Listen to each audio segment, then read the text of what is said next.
Tablets are always a hot topic. Now, I have my own tablet. It's almost 10 inches. When I see people using the smaller 7 or 8 inch devices, I always am amazed. I have big hands and bad eyes, so I like the bigger device. What do we see coming in the two sizes of tablets in 2014? This will be the year in which the compact tablet, so 8 inches or smaller, becomes the dominant form factor in terms of the installed base. So in 2013, the smaller tablets outsold the larger tablets. And this year is the year in which this will become the majority of the installed base.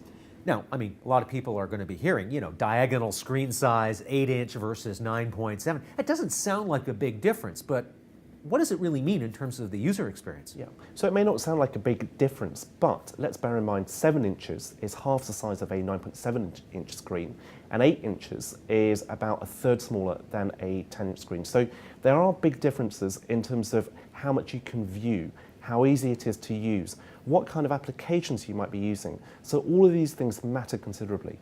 And I guess when we talk about screen size, there have to be implications for people developing content for these different devices. I guess a world where more tablets are small than big is a very different world for a content developer. Yeah, so for example, if you're a games developer and if you have lots of motion control in a particular game, then a 10-inch tablet is not great to be played on. But say for a board game, and there are some fantastic board games which are out there for tablets, then the largest device is going to be best for that. I guess just to be clear, the 10-inch tablet's not going away. There's still tens of millions out there.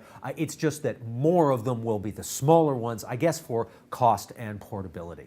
Yes, and portability is very significant because when you're talking about smaller devices, again, they are half the weight, so they're more likely to be carried around.